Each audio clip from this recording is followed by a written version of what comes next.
Olá a todos e todas, é um grande prazer estar de volta aqui com vocês para conversarmos aqui no Masterclass Laudo Social, que tem sido muito bom, inclusive para mim, que eu estou revendo vários assuntos que já estavam um pouquinho esquecido, né?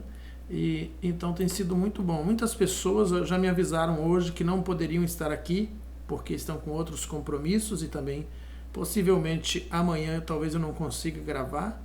Vai depender de algumas questões aqui, mas se eu não conseguir eu reponho depois para vocês. O número de aulas que eu prometi vai acontecer dentro do Masterclass, possivelmente mais, nunca menos, sempre mais. Às vezes eu prometo 10, ministro 15 aulas, eu prometo 5, ministro 7, 8, sempre mais, vocês sabem disso. Então sempre terá mais. Mas é importante falar, eu agradeço muito a todos que se inscreveram, que participaram, que estão prometendo que ainda vão se inscrever. É importante porque o certificado é muito bom para comprovação de título e uma série de outras questões e também para comprovação. O conhecimento é importante também, mas o certificado é igualmente importante. Acho que tem alguém com o microfone aberto aí. Vou ajudar a colega desativando e aí quando ela precisar ela ativa. Vamos lá. Então deixa eu compartilhar. Tem uma mãozinha aqui, não sei se vocês estão vendo. Quem quiser falar é só levantar a mãozinha aí, viu? Tem uma mãozinha aí, numa determinada altura. Deixa eu compartilhar o artigo para continuarmos a discussão de onde estávamos. Deixa eu ver se está ok, compartilhadinho, entrando aí na tela com vocês. Ele veio para cá, porque eu estou aqui. Então, deixa eu só esconder aqui. Muito bem, nós estamos falando sobre instruções sociais, né, que é o artigo da professora Fávero,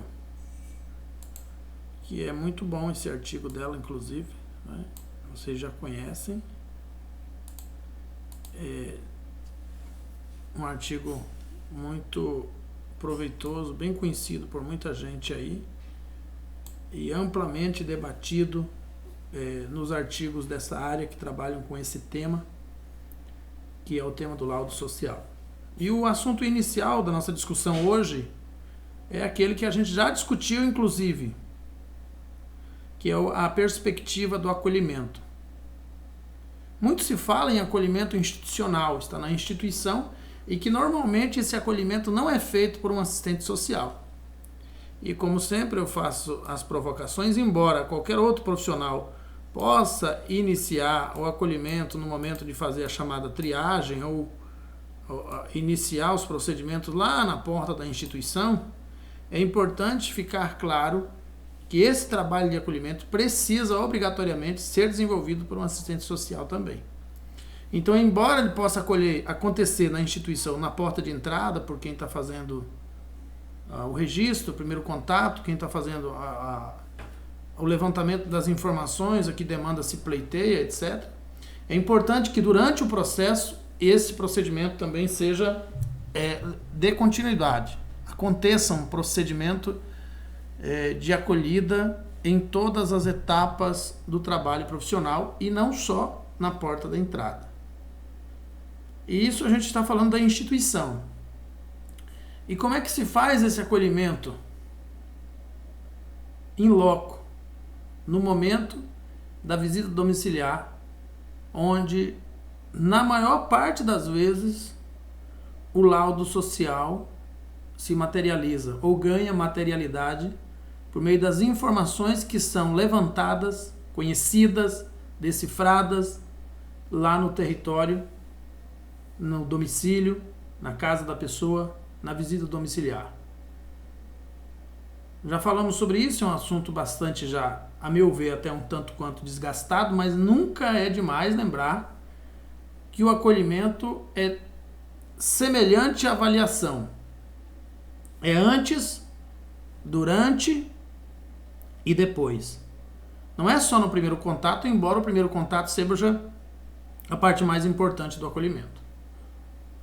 Há muitas pessoas que terão muitas dificuldades de conseguir as informações que precisam, porque o momento inicial do acolhimento é feito de maneira equivocada, errada ou até em contradição ao projeto ético-político profissional, induzindo o usuário da política pública, a família ou a pessoa que vai ser entrevistada, a se fechar em si mesmo e não fornecer as informações que o profissional precisa para dar materialidade ao documento que ora vai produzir o laudo social. Então, em todas as situações que se perpassam o acolhimento, o atendimento, o serviço, em todas elas o acolhimento vai se materializar em um determinado momento. Vai ser necessário em todos os procedimentos, mas principalmente no início. E depois ele tem que ser mantido durante o procedimento. Ou seja, em outras palavras, a pessoa que você atende, ela precisa se sentir segura, precisa saber que está lutando por seus direitos, precisa reconhecer em você um profissional competente, técnico, que sabe do que está falando e o motivo por que está ali. Essa expressão que se materializa imediatamente, seja ela qual for, pode tirar o foco do profissional. Uma situação de violência, de abandono, de negligência, de espancamento, de agressão contra mulheres, de negligência e abandono de idoso, de violência sexual, abuso sexual contra crianças e adolescentes, uma série de questões que o profissional precisa, com seriedade, dominar as variáveis que se materializam no cotidiano profissional e, através deste domínio, viabilizar o direito no processo de intervenção. E a primeira parte da viabilização desse direito é o acolhimento. Se você não conseguir acolher, embora você faça todo o restante, alguma coisa sempre vai ficar faltando no processo. Então é muito importante pensar. A outra questão que é sempre abordada pela querida professora Fávero é esta palavra aqui, que nós já discutimos bastante nos nossos processos. Pode falar, Vanderleia. Não, é uma dúvida que eu tenho. Quando se fala dessa transferência de renda, eu fico com uma dúvida. Qual é essa transferência de renda? Transferência de renda. Então, as políticas de distribuição de renda e de transferência de renda, elas são muito similares, em alguns casos até idênticas, ou a mesma coisa. A transferência de renda é quando o governo transfere a renda para o usuário. Então, são benefícios de transferência de renda. Esse caso agora atual, que ele tem esse dinheiro aí, que é o auxílio emergencial, seria uma transferência de renda? Pode-se chamar de transferência de renda, embora nesse caso, eu reconheço mais como distribuição de renda. Embora sejam sinônimos, existem algumas coisas que fazem um pouco de diferença. Então, quando o governo cria uma política de distribuição ou transferência de renda, ele cria um sistema com o objetivo de alcançar um impacto ou sanar uma emergência, uma urgência na perspectiva econômica e distribui a renda. Eu já falei aqui para vocês num outro momento que eu sou defensor da renda básica universal, que foi uma lei que foi aprovada pelo Cristóvão Buarque em 1999, mas que até hoje, como dizem aqui no Brasil, não colou, né? Não pegou. Em que todos os brasileiros teriam direito a uma renda básica universal todo mês. Então, quando a gente fala de transferência de renda, distribuição de renda, vou fazer um desenho aqui mais específico, mais apropriado. Olha, o Brasil foi reformado, e eu sempre digo isso e repito isso, porque é um quadro histórico para a gente entender como é que funciona a renda no Brasil. Antes do Brasil ser supostamente descoberto, os índios viviam aqui, tinha até uma BR que cruzava o Brasil todo aqui, cruzava o Paraguai, a Argentina, o Peru, a Bolívia e subia e ia sair lá no México. Era um caminho que os índios sempre percorriam, era o caminho dos índios, que passava todo o continente sul-americano.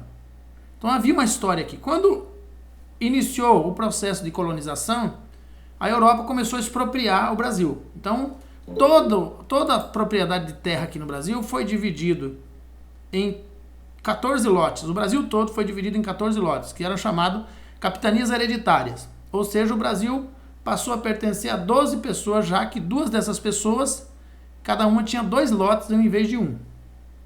Depois das capitanias, veio as sesmarias. O Brasil foi dividido novamente em mais 12 pedaços. E o Brasil passou a pertencer a mais ou menos 24 pessoas. E o resto das pessoas? O resto era subempregado, era escravo, explorado. Depois veio o ducato e o baronato. O Brasil foi dividido em 70, 80 pedaços. Depois veio o coronelismo. O Brasil foi dividido em mais ou menos 700 pedaços. E hoje, 100 pessoas têm 90% do capital brasileiro. E os outros 90% dos brasileiros têm apenas 10% do capital. Mas todos os brasileiros participaram da construção do Brasil. Como é que você pode participar da construção de um país e você se tornar, não possuir o seu quinhão, a sua parte daquele Brasil, não possuir a renda? Ora, meu pai, meu avô, meu bisavô, meu tataravô, todos eles participaram da construção do país. Muito mais vocês. Depois veio a absolvição da escravidão, o fim, o suposto fim da escravidão. Os negros brasileiros não tinham trabalho, ficou pior para eles do que antes, que eles não tinham onde trabalhar, não tinham o que comer, não tinham onde morar. E criaram a Lei de Terra em 1850, que impedia negro de comprar terra ou possuir terras. E todo o sul do Brasil, o norte do Brasil e o sul do Brasil, Rio Grande do Sul, Paraná, Santa Catarina, era praticamente despovoado. E o governo, na época, brasileiro, o império, ou seja, como queira, para povoar o Brasil, poderia ter distribuído título de terra aos negros e aos índios, ou reconhecido o direito do índio de possuir terra. Então eles povoariam o sul do Brasil e o norte do Brasil. Foi proibido aos negros de fazerem isso. E abriu-se então a imigração para os europeus, chineses, japoneses, alemães, poloneses, enfim. A Europa, novamente, como imigrante, invadindo o Brasil. Quando o imigrante chegava aqui no Brasil, se ele tivesse dinheiro, ele podia comprar um pedaço de terra.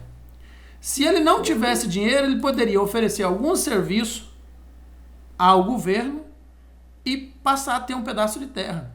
Se houvesse alguma região no Brasil que estivesse em conflito, em litígio, quer seja com índios ou negros, esse imigrante europeu branquinho, do olho azul, que chegou no Brasil, poderia ir nessa região, delimitar um pedaço de terra, abrir uma trilha em volta desse pedaço de terra, derrubar a mata e requerer junto ao governo gratuitamente aquele pedaço de terra, desde que ele mantivesse a segurança do pedaço de terra naquela área em conflito. Ele tinha arma de fogo, tinha apoio do governo, se apertasse, o governo mandava uma milícia para lá, ou um pelotão do exército para ajudá-lo.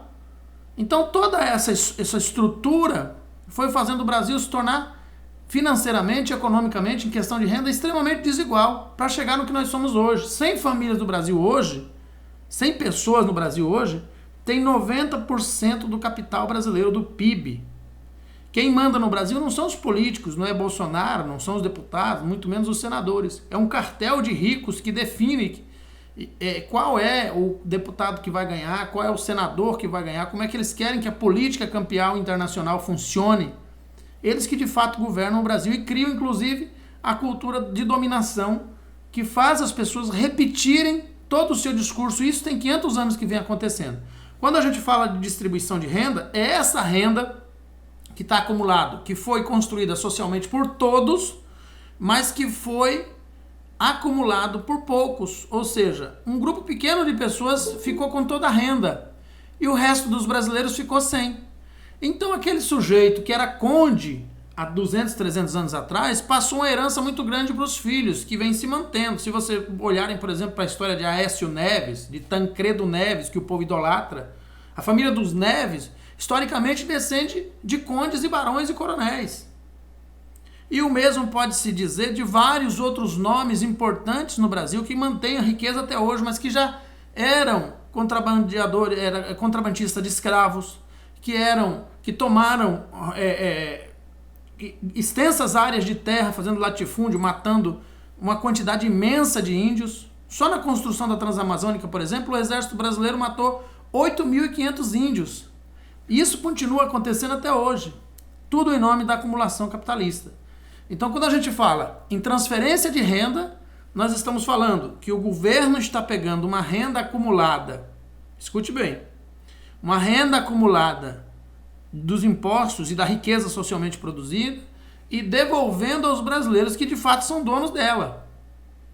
Quando a gente fala de distribuição de renda, embora seja uma coisa parecida, é o governo criando um sistema de impostos para taxar as grandes fortunas e os bancos e quem acumula de fato capital e aí distribuir essa renda entre os brasileiros. Se 10% dos brasileiros, sem famílias, né, mais ou menos 10% dos brasileiros, contando com todos os componentes das famílias, detém 90% do capital brasileiro e 90% fica só com 10%, alguma coisa tá errada aí. E aí a gente entende aí a pobreza, a miséria, a questão da violência, do desemprego, as disparidades e as desigualdades sociais que existem no Brasil.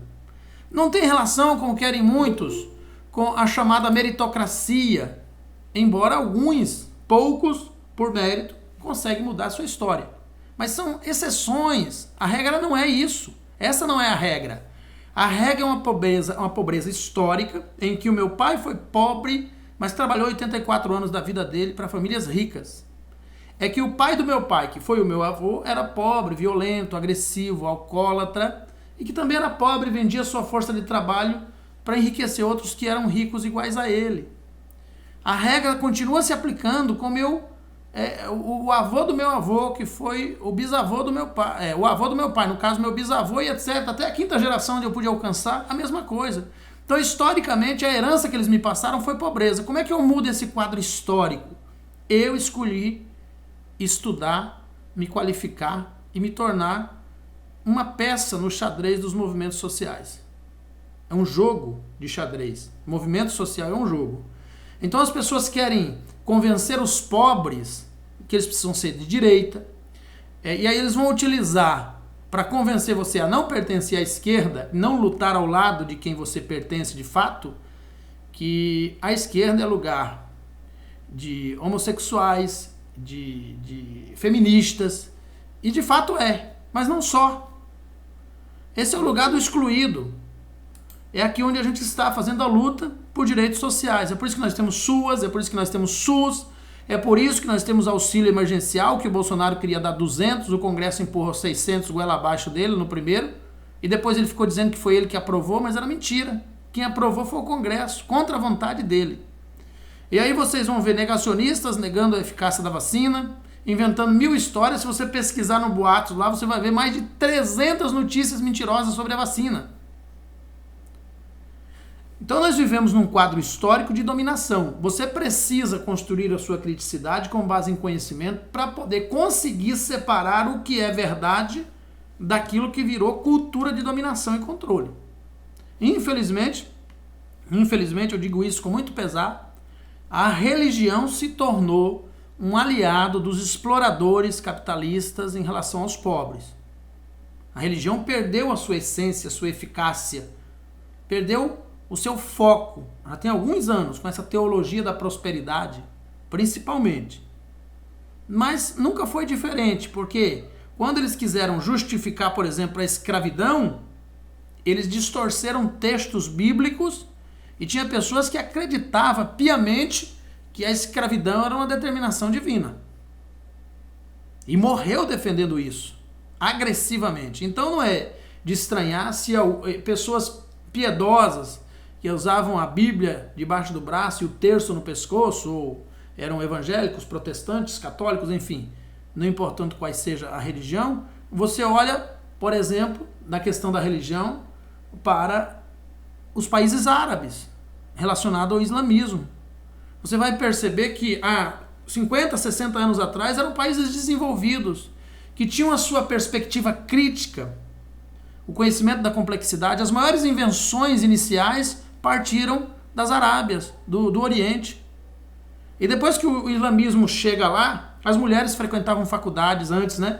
As mulheres tinham o direito de exercer profissões. Depois que chega essa religiosidade fanática, na maior parte dos países do Oriente, há um declínio científico, há um declínio na liberdade das mulheres, nas liberdades da diversidade, no respeito. Democracia nem se falar, porque lá a democracia nunca foi muito forte, mas era muito melhor do que está sendo hoje. E hoje você vê as mulheres têm que usar burca do alto da cabeça à planta dos pés, só, em alguns lugares só pode ter uma telinha assim na frente dos olhos para poder enxergar um pouco do que está acontecendo. Então tudo isso para falar de distribuição de renda, a gente percebe o seguinte, que hoje existe um quadro argumentativo, uma teoria argumentativa, um contexto argumentativo, um discurso pregado dentro das igrejas, nas redes sociais e principalmente por bolsonaristas. Muitos deles têm legitimidade em pregar aquele discurso porque são ricos e querem ainda continuar tendo a mão de obra barata, querem continuar tendo a doméstica quase de graça, querem manter as suas fortunas sem serem taxados para distribuição de renda. Então é legítimo. O que me espanta é ver assistentes sociais bolsonaristas, é ver pobre que vende a mão de obra para sobreviver, para pagar boleto, a energia, a água, telefone, para conseguir colocar comida dentro de casa, defendendo o Bolsonaro. É isso que me assusta, porque não tem lógica nenhuma. Não tem nenhuma razão a não ser a questão da homofobia e o fundamentalismo religioso, do qual Bolsonaro se apropriou para poder se eleger. É a mamadeira de piroca, é o kit gay e por aí vai. Então, voltando para o nosso tema, isso tudo foi para explicar para vocês que a questão da transferência de renda e da distribuição de renda são assuntos que só são tratados de fato por quem é de esquerda. Nenhum direitista vai falar em transferência de renda ou distribuição de renda. O discurso da direita é contrário a todo tipo de política pública. Pelo contrário, quer tudo privatizado, acredita na meritocracia e não defende que o Estado tenha que distribuir a renda que foi historicamente acumulado por alguns e historicamente expropriado de outros, tomado à força. Nós tínhamos aqui o povo negro que estava aqui há 389 anos que não puderam ter o direito de ter terras, nem de povoar. Mas quem acabou de chegar, só porque era branquinho da Europa, já tinha direito de ocupar um pedaço de terra. Então é um contexto histórico que eu estou apresentando para vocês para falar de distribuição de renda. Então se teve 300, 500 anos de expropriação de renda e acumulação na mão de alguns, agora tem que pegar da mão desses que acumularam, por meio de políticas públicas sérias, para distribuir de volta, devolver àqueles de quem historicamente foi expropriado, foi roubado. Voltando para o nosso documento, eu marquei aqui de texto amarelo a palavra imediaticidade, que é bem discutido pela Favaro, que é a capacidade de não olhar a complexidade e nem a totalidade das demandas da realidade socioeconômica, do território, da família, das multifacetadas expressões da questão social, mas tratar a coisa como imediata, como uma solução imediata, com uma análise imediata, com observação imediata. Existem muitos exemplos que eu posso citar aqui que são imediatismo ou que são imediaticidade, mas o mais comum é fazer a visita domiciliar sem o agendamento. Isso é imediatismo. Em segundo lugar, eu posso dizer fazer uma análise material da coisa e não histórica. Só material, mas sem historicidade. Por exemplo, analisar o armário, o modelo da casa, a despensa, ver se tem geladeira ou, e tendo geladeira, analisar o seu conteúdo. Tudo isso, quando separado da sua totalidade, de um contexto mais amplo e mais profundo, é imediatismo. Mas o mais cruel e o mais praticado por tudo e por praticamente 99% dos assistentes sociais é a bendita visita domiciliar sem agendamento para evitar que o usuário modifique a sua vivência. Ou seja, como dizem, maquie, faça um maquiamento. Tente enganar, por assim dizer, o assistente social. E o assistente social não pode ser enganado, porque afinal de contas, ele é um fiscal da pobreza. Ele tem que chegar lá, ele é um investigador da polícia. Ele vai na cena do crime e ele tem que levantar as informações necessárias para ter a resposta. Então, se ele avisar, as informações serão escondidas. Pode falar, Wanderleia. Wanderleia? E aí, como a gente mudar? Como é que a gente faz para mudar esse imediaticidade na nossa profissão? Porque eu tive uma experiência no trânsito da minha cidade que a coordenadora não, ela disse, se você avisar que vai fazer a visita, eles vão limpar a casa, vão pegar os móveis, vão esconder, tudo que te deixa a casa vazia. Para dizer que realmente estão precisando de uma, no caso, uma cesta básica.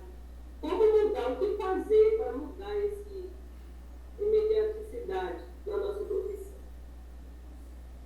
Veja bem, a forma mais simples de você mudar, eu vou falar com você diretamente, na individualidade, e depois vou ampliar para o contexto da coletividade.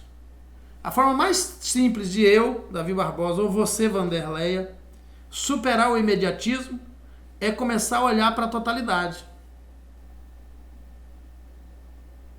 E pensar que a totalidade te faz um profissional competente, um profissional de respeito. E o imediatismo tira um diploma de incompetente, de uma pessoa que, se ele não conseguir ver a materialidade dos fatos em si, ele não consegue construir o seu pensamento com base na política pública, na questão histórica, na dialógica, na dialética, na conversação com o sujeito. E eu digo sempre, toda pessoa que nós atendemos tem direitos sociais negados. Porque o Brasil historicamente é assim. Então eu não preciso saber que o portão da pessoa está quebrado. Eu posso chegar na casa de uma pessoa e está tudo limpinho, tudo perfumado, tudo bonitinho, tudo arrumado, e aquilo ser constante. Ainda assim, ela pode ter direitos seus que estão sendo violados. Eu posso chegar na casa de uma outra pessoa que está desorganizada e ela não ter tantos direitos sociais. O que eu quero dizer é o seguinte, que a observação que nós fazemos sobre um território, sobre uma demanda, ela não pode resumir-se às questões do aparente, daquilo que aparece imediatamente diante dos nossos olhos. É o primeiro ponto. E o segundo ponto é a questão que, se a intervenção modifica, se o objeto da intervenção tem como intenção, como intencionalidade, modificar, ressignificar o sujeito, e a partir do agendamento de uma visita, essa ressignificação comece, ainda que seja em função de um fingimento, ou da tentativa de esconder algo, então eu estou fazendo diferença na vida do usuário. E em terceiro lugar, a maioria daquilo que é considerado direito, na verdade não é direito. Por exemplo, cesta básica não é direito. Não é direito social. Cesta básica é assistencialismo. Então eu tenho medo de agendar uma visita domiciliar, porque se eu agendar uma visita domiciliar, eu induzirei o usuário a me enganar a respeito de um assistencialismo que eu queria praticar com ele. Vou traduzir em outras palavras. Eu não posso cumprir o projeto ético-político do serviço social agendando a visita. Porque se eu agendar a visita, o usuário vai me impedir de eu desobedecer o projeto ético-político profissional praticando assistencialismo. Isso é tão estranho, é tão complicado que até para construir um argumento em torno dele, você fica meio perdido de tão contraditório que é você pensar que o usuário está lhe ensinando a praticar o projeto ético-político, forçando você a praticar o projeto ético-político. Na raça. Pode falar, Wanderleia. Outra coisa, quando eu tive uma experiência lá e a coordenadora tirou foto de uma pessoa que precisava de uma cesta básica. Aí quando eu cheguei lá, e no outro dia ela falou assim, faça um relatório em cima dessas fotos aí para levar uma cesta básica para esse sim. Eu fiquei assim, sabe, sem ação, sem saber o que fazer, porque poxa, a vida não vi ele,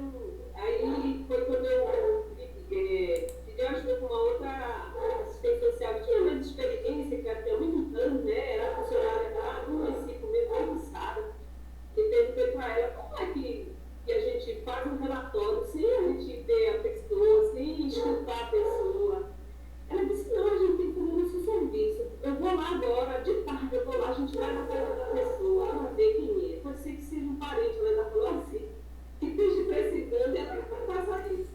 Aí foi que a mãe me buscou lá, né? Na unidade, a gente foi lá na casa da pessoa, era realmente um senhor, morava numa casa, não era um caseiro, era uma casa boa de alvenaria, só estava sujo, assim, né? Muito sujo, porque ele morava só. Realmente ele estava precisando lá de uma cesta básica. Mas foi assim, uma coisa muito, foi assim, muito chata, sabe, quando ela me pediu isso. Foi assim, me sufocou muito. Inclusive eu pedi para sair. Foi em 2018 que eu pedi para sair. Depois disso, teve outras coisas que eu não aceitava, que eu não via com bons olhos. E aí ela me fez uma carta para a secretaria e me deu um aumento. Aí a secretaria me deu para outro lugar, mas eu estava assim, completamente desestabilizada, um estresse muito alto, e aí eu pedi para sair. E por isso que eu questiono, normalmente pergunto, né, como mudar essa situação, que a gente sabe que o nosso país, as nossas políticas públicas, em muitos municípios geram em torno de política mesmo partidária. Entendeu? Pessoas que usam o povo para se eleger, para manter, entendeu? O voto da próxima eleição. Verdade. Eu vou tentar explicar para você, mais ou menos, vou tentar argumentar para você nesse sentido aqui, para a gente construir uma ideia. Primeiro, é uma coisa de cada vez. Primeiro, o que fica bem claro aqui pra gente que é o seguinte: a assistência social não dá a cesta básica. Que o benefício eventual da cesta básica pode ser concedido por qualquer outro profissional. Então basta que o assistente social se recuse a fazer o procedimento, porque não pode. É terminantemente proibido no projeto ético-político profissional a prática do assistencialismo. Distribuir cesta básica é assistencialismo. Distribuir cobertor é assistencialismo. Embora seja um benefício eventual, não pode ser feito por um assistente social. Isso é o que diz o projeto ético-político. Mas o sujeito foi contratado pela prefeitura e é obrigado a fazer, senão ele vai ser dispensado. Bom, aqui a gente está falando sobre os aspectos do projeto ético-político. Se nós quisermos defender uma profissão forte, veemente, impetuosa, com autoridade, com representatividade, com reconhecimento profissional, nós precisamos dizer sempre, olha, vai distribuir a cesta básica? Vai. Tem uma demanda emergente? Tem. Tem uma multifacetada expressão ou expressões da questão social dentro desse território que está acontecendo aí? Tem. Então precisa fazer um projeto, um programa, incluir a pessoa no CRAS, incluir a pessoa no CREAS, incluir a pessoa no SCFV, no Bolsa Família, descobrir por que essa pessoa está necessitando de cesta básica. Tem políticas que podem cobrir ela em pecúnia, para que ela resolva a sua vida, assuma a sua autonomia e o empoderamento. Aí a Jéssica diz, a secretaria dá. Ela dá porque a secretaria sempre foi assistencialista, ela sempre foi primeiro-damista, ela é cabide eleitoral, ela é cabide de emprego, ela é forma do prefeito manter um número grande de pessoas sob seus pés, sob cabresto, para ele conseguir voto na próxima eleição, ou conseguir voto para deputado, senador e para vereadores. Então de fato, a secretaria não é se negar. Aqui a gente não está falando do que eles fazem, estamos falando do que o projeto ético-político diz que nós temos que fazer e que não temos que fazer, que são coisas diferentes. Como é que a gente muda isso? Com posicionamento. Enquanto tiver alguém, meu tio Oswaldo, que Deus o tenha, eu sempre vou falar dele porque ele para mim foi uma grande figura, ele dizia assim, enquanto tiver jumento baixando o pescoço, malandro não anda a pé. Então pula em cima, pocotó, pocotó, pocotó, não anda a pé. Por que estão fazendo isso com o serviço social? Porque os assistentes sociais estão deixando. Alguns se aborrecem, como fez a Vanderleia, pede a conta, não aguenta a pressão e sai. Outros se posicionam. Eu acredito que depois de um tempo que a Vanderleia tem andado com a gente aqui, ela mesma já confessou, não estou falando isso fazendo promoção própria, ela mesma já disse que ela evoluiu como pessoa já. Então, num futuro que acontecesse algo dessa forma com ela, eu tenho certeza que ela teria um outro posicionamento. Ela ia escrever sobre, ela ia se pronunciar nas redes sociais, ela ia fazer um artigo a respeito da questão. É assim que a gente muda a realidade. Nós precisamos mudar a nossa realidade. Se cada um de nós mudarmos a nossa realidade um pouquinho a cada momento, o serviço social vai ganhando a representatividade que ele precisa, o respeito que ele precisa. Mas para que a gente tenha essa responsabilidade, essa representatividade, primeiro a gente precisa aprender de fato o que é serviço social, para saber também como se posicionar. Saber o que dizer. Pode falar, José Vilma, depois eu ouço você, Vanderleia. Pode falar, José Vilma. Sim, porque me surgiu uma dúvida aqui sobre essa situação que passa das ações sociais, né? E eu verifiquei assim no meu estágio, porque eu ainda tive a experiência, né? Que a secretária, ela que resolvia. Vamos estar para resolver lá, fazer a visita. E a assistência social apenas obedecia, né? Essa questão política. Como que o assistente social pode se posicionar se ele deve pedir emprego, né, ao político que o colocou aí. Além disso, eu queria saber assim, se caso o assistente ele se posiciona e fala realmente o papel dele segundo o código de ética da gente, se acontecer alguma coisa na perseguição, se ele pode recorrer ao CRES, né, regional, alguma coisa assim, se tem como, né, o CRES, ele atende também na defesa dos assistentes ou não. Certo, José, eu estava indo nessa direção, mas foi bom a sua intervenção. Então, veja bem, qual é o posicionamento do assistente social? O primeiro deles é político, não é jurídico. O posicionamento de assistente social não é jurídico, nós não somos do direito, nosso posicionamento é político. Não é briga, não é fazer vergonha, é intelectual, é a capacidade de mostrar para o outro que existe uma forma melhor e diferente de fazer a mesma coisa e obter resultados melhores, ou fazer algo melhor do que está sendo feito. Vou dar um exemplo para vocês. Quando você cria um programa que esteja vinculado ao governo federal para atender uma determinada demanda, você alivia o impacto das despesas de benefício eventuais, por exemplo, para o município. Então isso é uma ação inteligente também. Esse é o primeiro ponto. É a questão política. O serviço social não é uma profissão jurídica. É uma profissão sociopolítica e interventiva. Então nós precisamos intervir sob o ponto de vista de transformar a realidade a qual estamos interagindo com ela. E o primeiro ambiente que nós precisamos transformar é o institucional. Se eu sou assistente social e eu estou lotado numa instituição, mas o serviço social não existe enquanto projeto ético-político dentro daquela instituição, ainda que em parceria com as outras profissões, ele é invisível, ele não é respeitado, ele não existe, então eu estou falhando como profissional. Então a primeira transformação que eu tenho que produzir é institucional. No momento que eu tenho que saber o que faz a minha profissão. No momento que eu sou lotado em uma instituição, eu já fui em muitas, eu peço uma reunião. Olha, gente, eu quero me apresentar para vocês e quero dizer o que eu faço e o que eu não faço. Então eu estou conhecendo o território institucional. Me apresento a todos e diz, aqui está meu projeto ético-político, meu código de ética, isso eu faço, isso eu faço, isso eu faço. É atribuição privativa minha, ninguém pode fazer, só eu. Nem o coordenador, nem o gerente, nem o presidente da empresa, o coordenador do CRAS, seja quem for, ninguém pode colocar a mão nisso. Isso é meu trabalho para fazer. Está aqui artigo 4º e 5º da Lei 8662, atribuições privativas e competências.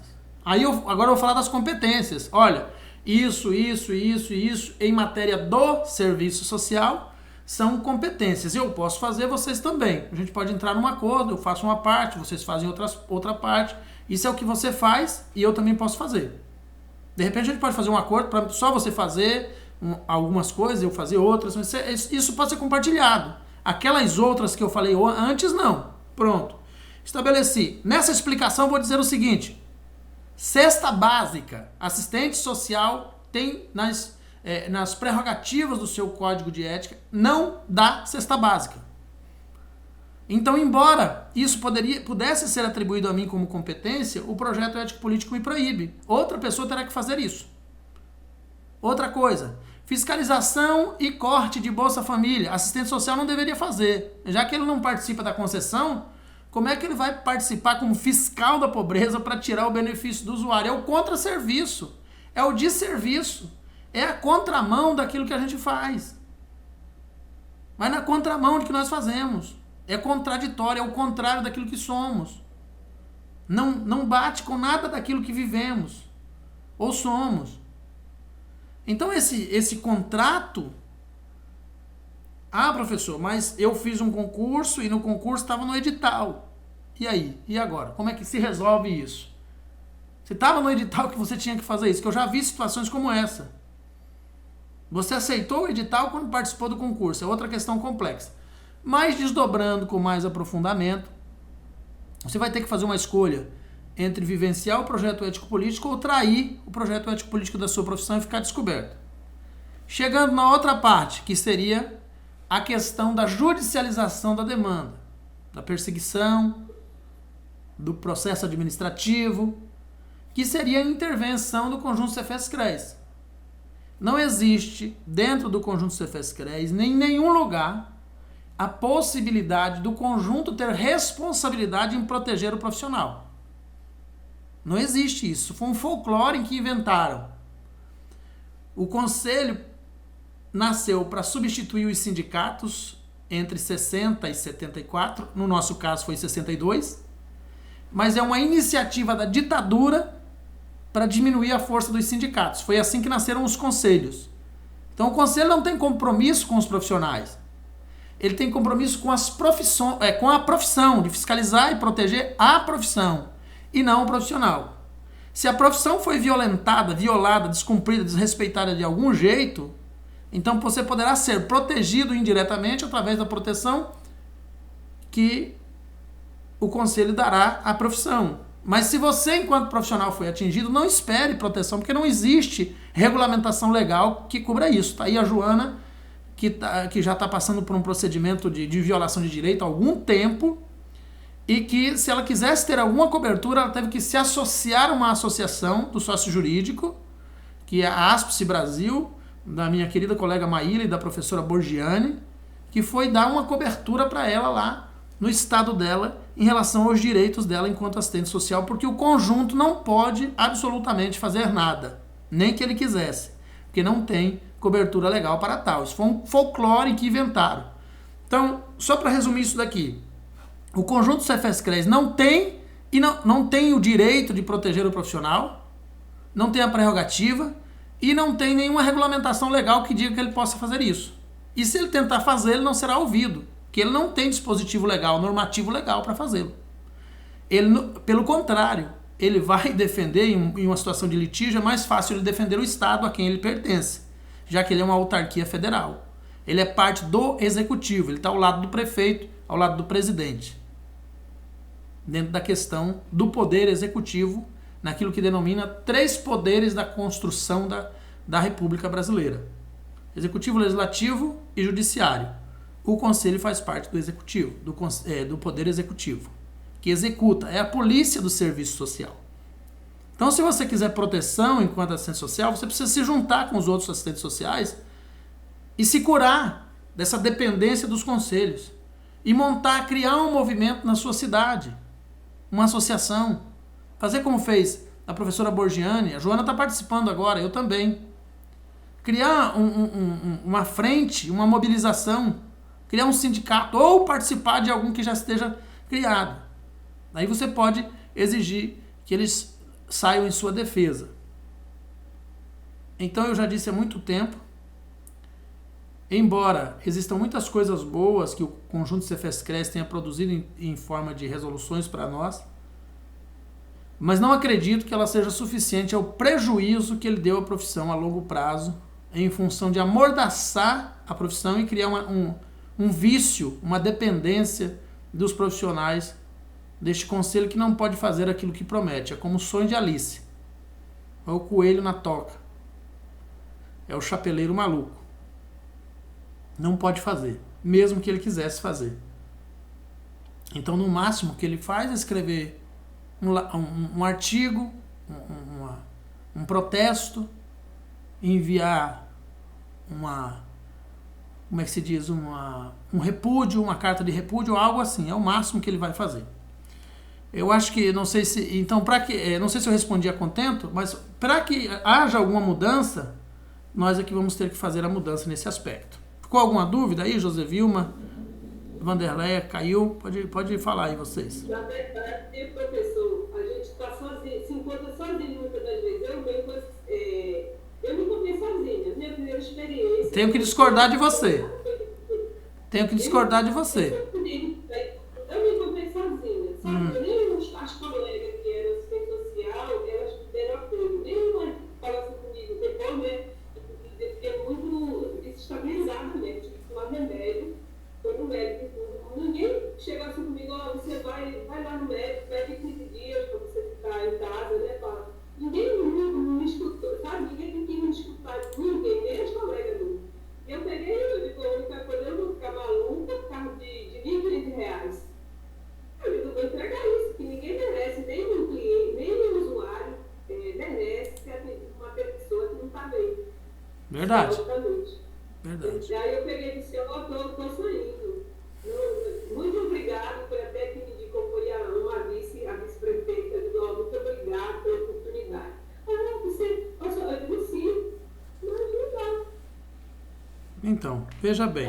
Assim, eu me senti só. Hoje, eu até falo muito, converso muito com saúde a respeito, né? Hoje eu me sinto mais preparada. Até assim, eu acho que se essa oportunidade que eu estou prevendo aí surgir realmente, se for precisar, a seleção que eu estou participando, se for precisar, eu me sinto mais, sabe, assim, eu me sinto segura, eu me sinto capaz de dizer, ó, se alguém disser, faz isso, não é isso. Não é assim dessa forma, é desse jeito. Não é dessa forma. Tem que ser de acordo com o que diz lá com o código de ética, sabe? Eu acho que eu vou ter mais essa coragem, entendeu? Porque é uma seleção. E na época foi indicação. Em 2018 foi uma indicação política. Eu tinha que rezar e aí eu aceitei. Eu aceitei, eu fiz tudo aquilo que, sabe, eu pensei lá. Tudo aquilo que eu vi, que eu pensei. Eu sou contra isso, gente, porque aí o meu coração chega a ficar gelado de pensar assim, poxa vida, são pessoas, são vidas que a gente está decidindo, vidas que precisam de uma cesta básica, vidas que precisam de uma. E tinha um tal de dinheiro lá, que era o dinheiro que eles iam dar para construir casa, que eu nunca acho que nunca foi dado, nenhum tipo de dinheiro, nem o nome do projeto. Ela ficava assim, sabe, não é isso que eu não nasci para isso, não nasci, gente, para viver isso. Aí eu disse, não, eu vou sair, porque não mereço isso, não mereço. Muito bem, colega. Então, nessa perspectiva de como você enfrenta e da solidão, ela está muito relacionada hoje, a solidão profissional hoje está muito relacionada com a própria autoexclusão. E eu falo isso com todo respeito a Vanderlei, que é do nosso movimento, que tem se juntado a gente para fazer diferença aí no Brasil, no serviço social, mas a autoexclusão é um problema muito sério. Você acaba se autoexcluindo por se decepcionar com as coisas que estão à frente. É o primeiro ponto. O segundo é a própria dependência de um ser invisível, neste caso o conjunto, que não pode dar a resposta que a gente espera ter. E o terceiro é a dependência do próprio político, para manutenção do status quo, que foi a questão da indicação, que te tornou dependente do processo. E o quarto, para não esquecer também, é o parco conhecimento de serviço social para dar a resposta devida à materialização da demanda que se põe diante da pessoa. Se a pessoa não tem uma resposta para dar, aquela necessidade, ele se sente impotente. E daí a necessidade de a gente estudar muito para saber responder às demandas com capacidade técnica, com um saber científico, com uma capacidade de intervenção, não com especulação ou com descontentamento, frustração, até depressão em alguns casos. Isso revela que a gente só vai conseguir fazer diferença na vida dos usuários e da realidade a qual vamos tocar se tivermos capacidade técnica para decifrar aquela realidade e propor um projeto de intervenção. Ou, teimosamente, vamos continuar falando de cesta básica. Vamos continuar falando de dinheiro. Quando a gente fala de programa de emancipação, de programa de reconhecimento da cidadania, de reconhecimento de ampliação da democracia, de combate ao preconceito, nós estamos falando de algo maior, que traz outros instrumentos e técnicas e métodos para que a intervenção não seja só uma troca de esmola. Não seja só, embora essa esmola, né, essa cesta básica, essa que não é o direito. Cesta básica não é direito. Cesta básica é correção de um erro maior. Um dinheiro que se distribui esporadicamente, sem um projeto bem fundamentado, bem estabelecido, não passa de esmola. De fato, não dá impacto esperado. Pode matar a fome, pode matar o frio, mas não é política pública. O próprio benefício eventual não tem característica de benefício de política pública. São questões emergenciais, que se tornou prática. Então, quando se defende o benefício eventual como um instrumento emergencial, ele é político. Quando ele se torna uma prática, que todo mês a pessoa tem que ir lá buscar, significa que não há uma política de emancipação, e sim uma de dependência. A vida do sujeito não muda. Ele vai estar sempre em angústia, dizendo: ei, que hora que eu vou lá buscar aquela cesta? Porque se eu não buscar aquela cesta, eu vou passar fome. A vida dele não mudou. Então não houve um projeto de intervenção, houve um projeto de dependência, um projeto de troca de votos. Houve um cabresto colocado na cabeça dele para ele continuar todo dia, todo mês, ter que correr. E aí aquelas outras questões de pessoas que são mais difíceis de serem ressignificadas, que são mais complicadas de serem transformadas pelo processo, que precisam de uma ação mais interdisciplinar. Mas eu confio na capacidade técnica, confio no procedimento teórico-político, ético-político, teórico-metodológico e técnico-instrumental. Eu acredito nisso. E eu sei que ele funciona quando feito de modo interdisciplinar. Então, só para a gente voltar aqui para a nossa temática, mas tudo isso é importante porque isso mostra o olhar que nós temos sobre serviço social. E esse olhar é que ele vai se materializar nos documentos que nós vamos produzir. A forma como nós vemos o mundo, interpretamos o mundo, deciframos a realidade do sujeito, é dessa maneira que nós vamos colocar no documento que vamos escrever. Então, se eu escrevo um laudo, um relatório social, e isso é muito importante a gente pensar isso, para sugerir, vamos assim dizer, a concessão de uma cesta básica, alguma coisa muito séria está errada na profissão. Por várias razões. Por várias razões. E essas razões, porque relatório não é laudo, né? São duas coisas diferentes.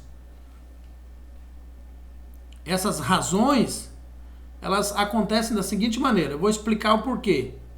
Quando eu encaminho uma pessoa ao departamento que cuida dos benefícios eventuais, eu o faço com base em algo maior.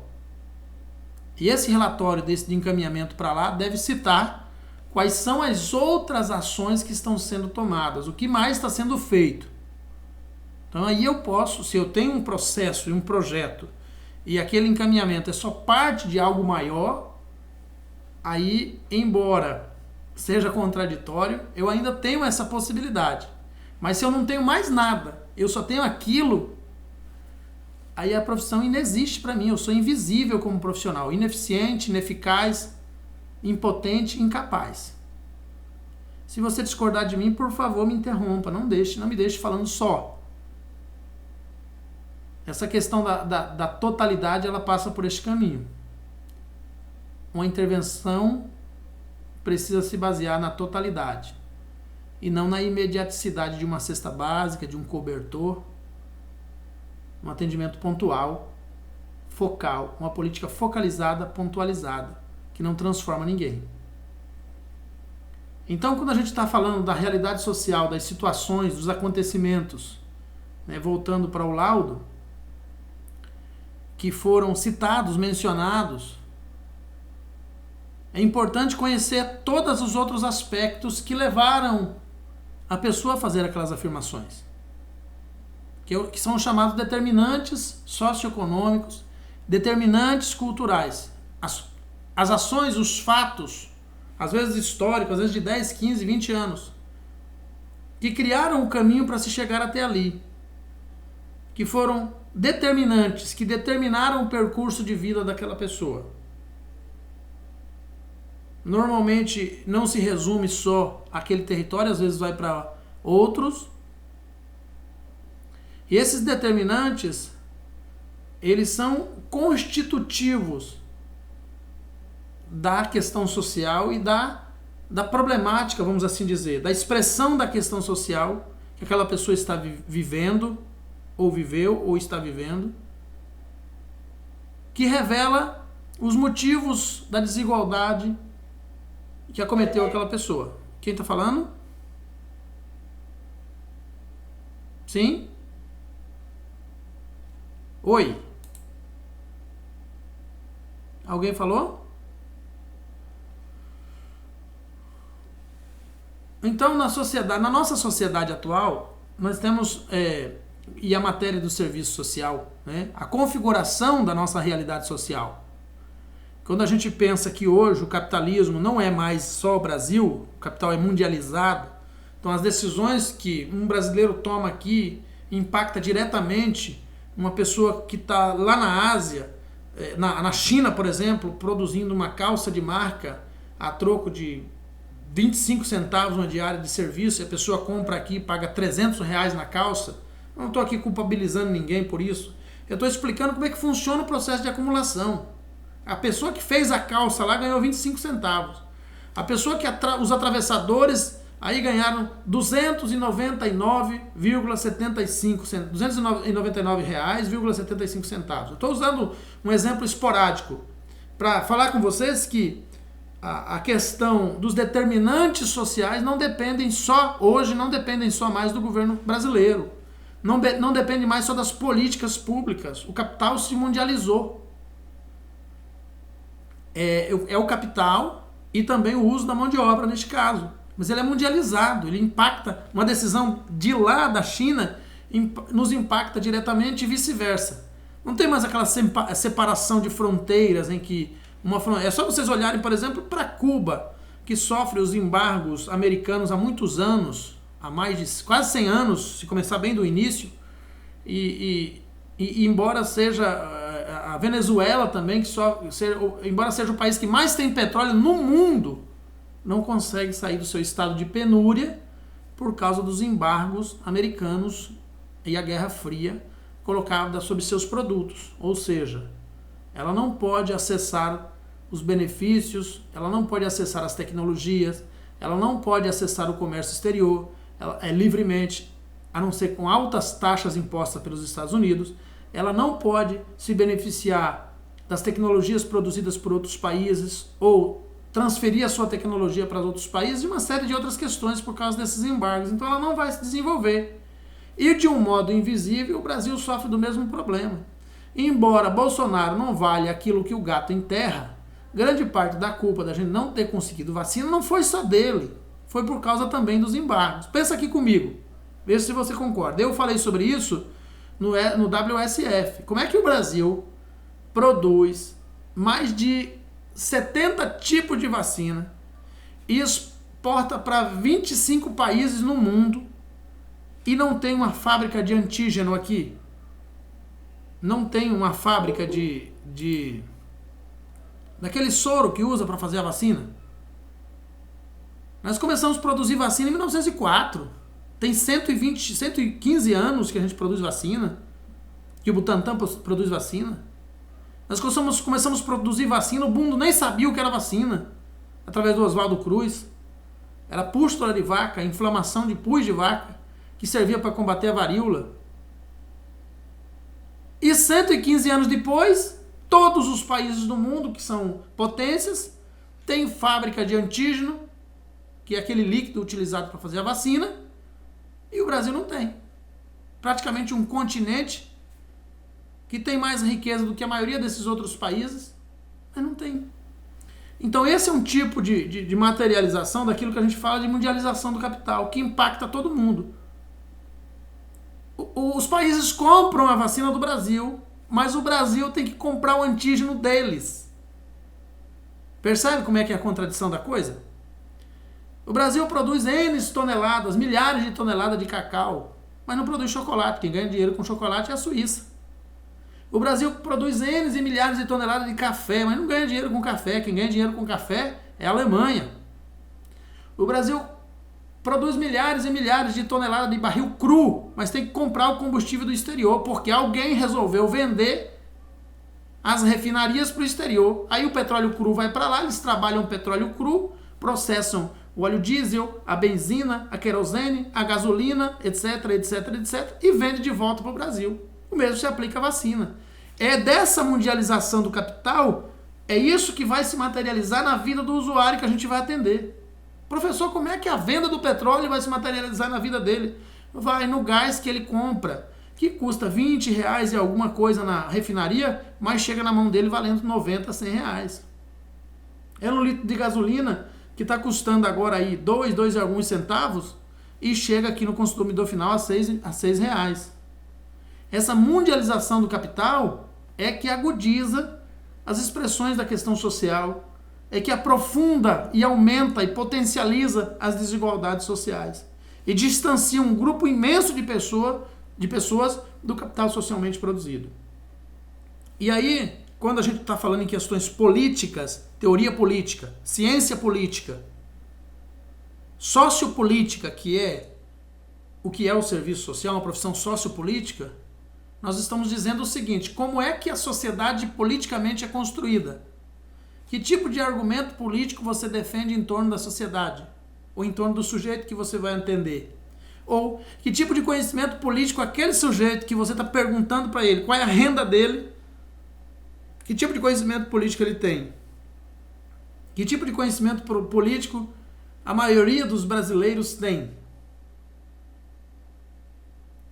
Então, nós temos o sistema de semi-escravidão no Brasil hoje, em pleno ano 2021, que é a dependência do emprego como fonte de geração de renda. É a maior de todas as contradições que a economia e as desigualdades criaram para manter o capital na mão de poucos e a pobreza na mão de muitos. O emprego é o principal instrumento de acumulação capitalista, embora a maioria dos assistentes sociais e, infinitamente, todos os políticos defendam que o emprego é a solução para as desigualdades. Não é, nunca foi e nunca será. Pelo contrário, é o emprego que produz a desigualdade. Não é o desemprego. O desemprego produz a pobreza, que leva também à desigualdade. Mas é o emprego que produz o capital acumulado na mão do rico, que amplia a distância entre ele e o seu empregado. Então o empregado é a pessoa que trabalha empregado, que vende sua força de trabalho, sua mão de obra, a troco de um capital, a troco de um determinado valor, a mais-valia, ou um pedacinho, uma fração da mais-valia, porque a mais-valia é todo lucro produzido pela transformação do trabalho. O trabalhador só fica com uma pequena fração.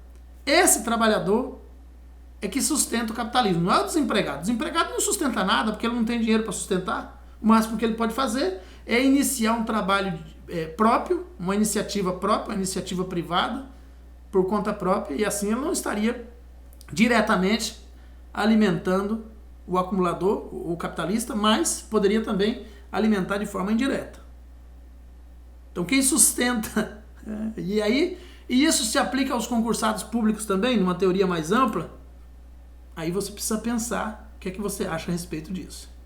Então essa escravidão, né, da sociedade dos rendimentos, que garantem uma certa relativa autonomia do sujeito, também prendeu o sujeito nessa prisão, criou uma prisão. Eu preciso trabalhar para pagar o boleto, eu preciso trabalhar para pagar a previdência, eu preciso trabalhar para botar meu filho na escola, eu preciso trabalhar para colocar meu filho na faculdade, eu preciso trabalhar para comprar um carro, celular, a roupa, o transporte, a saúde, a educação, a previdência. Mas espera aí, a habitação, o lazer, o transporte, a saúde, a educação, a previdência não deveriam ser direitos sociais fornecidos pelo Estado? Com certeza. Mas na prática, como é que nós estamos? Então, alguém gostaria de comentar? Eu sempre gosto de deixar a palavra em aberto assim, porque às vezes a pessoa quer contradizer, ou seja, criticar o que eu estou dizendo, né? Discordar do que eu estou dizendo. Não tem problema, fique à vontade. Nós temos aí 19 pessoas online, se alguém quiser dizer alguma coisa, pode comentar, viu, gente? Então, é importante a gente pensar que a Fávero, ela vai na mesma direção que o STF. Eu considero hoje o STF um grande amigo da Constituição. Um grande amigo. Ele é o guardião da Constituição, isso a gente já sabe. Mas eu quero dizer que ele é um grande amigo também da democracia. Porque uma série de decisões contraditórias que os políticos tomam, quem conserta, quem corrige é o STF. Então a classe dominante hoje percebeu que o STF se tornou um amigo da democracia, porque suas decisões favorecem o direito democrático e os direitos humanos. A classe dominante passou a odiar o STF, a fazer campanha contra os ministros e contra o STF.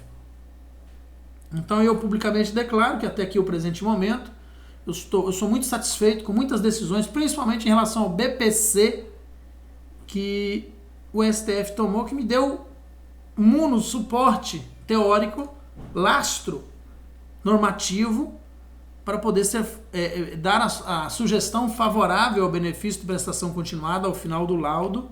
Eu tenho uma aula só sobre isso lá no curso de perito social, que mostra que nenhum tipo de benefício de até um salário mínimo deve ser computado na renda per capita final da sua divisão para a concessão do benefício de prestação continuada. Nenhum tipo. Seja aposentadoria por tempo de contribuição, se for de até um salário mínimo, nenhum. É jurisprudência do STF, são decisões. Porque ele tratou a questão concreta, o caso concreto e a subjetividade da demanda. São decisões do Alexandre de Moraes, entre outros, que vão favorecendo o trabalho social com famílias, que vão favorecendo a concessão do benefício de prestação continuada, que a gente vai vendo no desenrolar da história, no desenrolar. E ultimamente, eu não sei até que ponto aquilo é verdade ou é fake news também, você vai observando na construção contemporânea do mundo, pelo menos na fala das pessoas, né? Nós tivemos vários que já passaram pela história que foram assim, o caso do Darcy Ribeiro, o caso do Paulo Freire, e recentemente o caso do Messi, né? Eu não sei até onde ele realmente disse, eu sei que algumas coisas ele disse sobre o combate às desigualdades, sobre o enfrentamento da pobreza, sobre a distribuição de renda, mas é importante a gente pensar que algumas pessoas ainda estão vendo isso, não é só a gente, não somos só nós os assistentes sociais.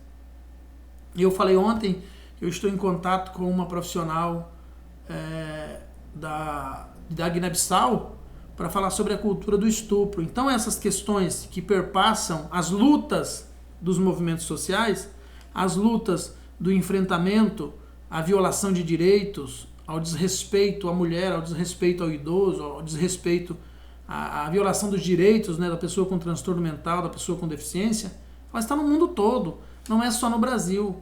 Essa contextualização da realidade, do significado da realidade, ela não está no aparente, ela não está no imediato, ela não está só aqui no nosso território, ela está intercalada e interrelacionada com a história mundial. Se você observar bem, a maior parte dos costumes da linguagem que nós temos hoje, nós herdamos dos europeus e alguns do povo africano. Mas a maior parte hoje da cultura de dominação que nos é imposta todos os dias,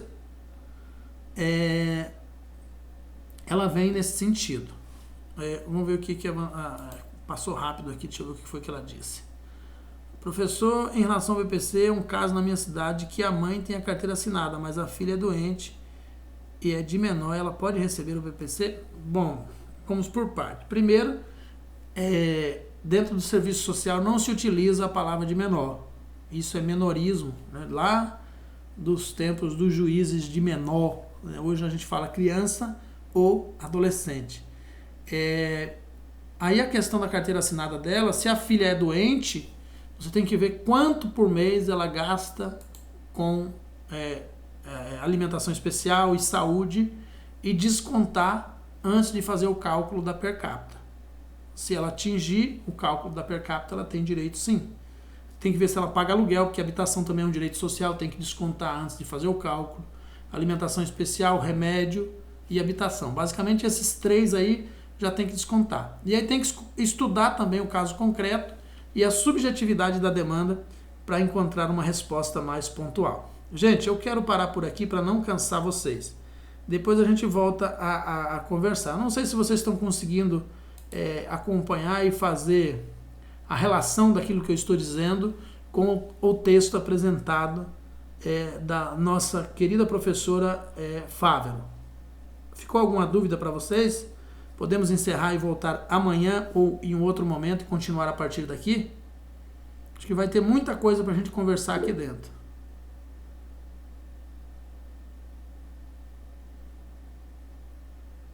Oi. Alguém gostaria de pontuar? Muito bem, então, a Valdenilda, a Jéssica falou, não! Eu vi, viu, Jéssica? Passou rapidinho aqui, mas eu vi. Eu agradeço, mas eu quero saber o seguinte. A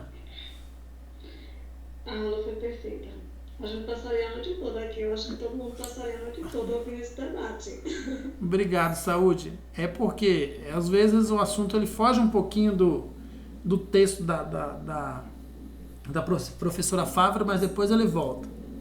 Mas, professor, mas tem que ser assim, porque se a gente está num momento de aprendizado, eu acho que tem que ser flexível, entendeu? A gente ser aberto para a gente questionar, para a gente perguntar, porque é só assim que a gente aprende. Verdade, se verdade. deixar, entendeu? No, tipo assim, o tema é o tema, mas eu acho bacana isso, essa discussão, porque alguém que tem mais experiência passa pra gente, alguém que passou por alguma situação, acaba discutindo, tentando desabafar com a gente acaba também aprendendo com isso. Verdade. Eu acho legal, eu gosto. Eu acho melhor assim do que ficar aquela pessoa só falando, entendeu?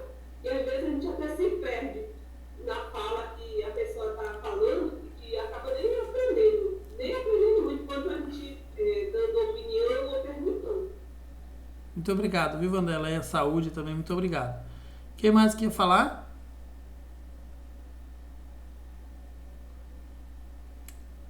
Então, gente, é isso. Muito obrigado, Saúde. Pode falar, Saúde. Sim. Só quando o professor estava falando sobre posicionamento profissional, né? Eu aprendi tanto da minha graduação até hoje, né, como professor, que eu não me permito que, de forma alguma, o gestor venha mandar no que eu devo fazer enquanto profissional. Eu já comentei isso com Wanda uma vez. Lembra, Wanda, que várias vezes em um espaço que eu trabalhava, eu bati de frente com uma gestora e ela ficava olhando assim para mim e dizia, mas você não vai fazer o que eu estou pedindo? Eu disse, não posso. Elaborava um informe, um relatório informativo com tudo que eu não poderia fazer e colocava no birô dela, só que ela não lia. E eu ficava esperando, você não vai ler? Ela disse, não vou ler. Então, é bom você ler para a próxima vez, não me pedir novamente. É isso. E você ainda continua trabalhando no mesmo lugar? Não, já saí. Imaginei. Eu já saí, mas já estou em outra. Eu imaginei. O grande problema, gente, é de quem se posiciona que vai enfrentar mesmo. Não, eu não minto pra ninguém, eu não gosto de mentira. Eu acho que é importante a gente dizer. Tem que se posicionar? Tem. Mas vai ter perseguição. Eu só queria ter dinheiro para não precisar de dinheiro, entendeu?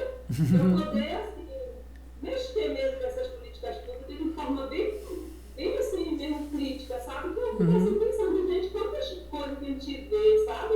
Acontecer na nossa frente assim, a gente fica assim, todas as duas atadas, sem poder fazer, sem poder gritar, entendeu? Porque é muito estressante isso. Viver essa mendigância, como você falou, essa escravidão no salário miserável que se paga. Entendeu? Uma pessoa que fica ali, que estudou 4 anos, e a gente fica ali, tem que ficar porque precisa, a gente não tem outra forma de ficar, entendeu? De sobreviver. Verdade. Realmente é muito complicado, viu, colega? Você depender do capital para sobreviver é uma questão muito complicada. E a gente tem que aprender a contornar as situações. Sempre lembrando, serviço social é uma profissão sociopolítica. E por política, a gente está falando de administração de cidade, de capacidade, de estratégia, de conhecimento, de domínio de conteúdo a respeito de um determinado tema. Então, na dúvida sobre dar uma resposta, me dê um tempo, vou responder. Não responde com raiva, não responde só com a ira, com a frustração, com o descontentamento. Pede o tempo e vai para casa e mergulha no livro. Pesquisar na internet, perguntar a outros profissionais mais experientes, estudo, curso, se aprofunda bem no tema, elabora e aí depois dá a resposta. Normalmente respostas automáticas são superficiais, não são suficientes. Não recomendo. Recomendo estudo. E vai ser muito gratificante quando você conseguir dar uma resposta à altura. Dito isso, muito obrigado, Vanderleia, Saúde, Josevilma, Gilmara, Tila, Luciene, Denise, Joana, Márcia, Cristiane, Elaine, Maria de Nazaré, Thelma, Valdenilda, Rosiane, Jéssica, todos vocês e os que já saíram, né, que estavam aqui, saíram, a Noêmia também que estava aqui, teve que sair. A Noêmia saiu. Thelma, ó, um grande abraço para vocês, viu? E a gente volta. Eu não sei se eu consigo voltar amanhã, porque de um compromisso, mas se eu conseguir, eu aviso vocês no horário aqui. Se eu não conseguir, eu volto no sábado. Essa aula aqui já está gravada, ela vai ser disponibilizada lá na plataforma. Fiquem todos bem. Boa noite para vocês, até breve. Tchau, tchau. Boa noite.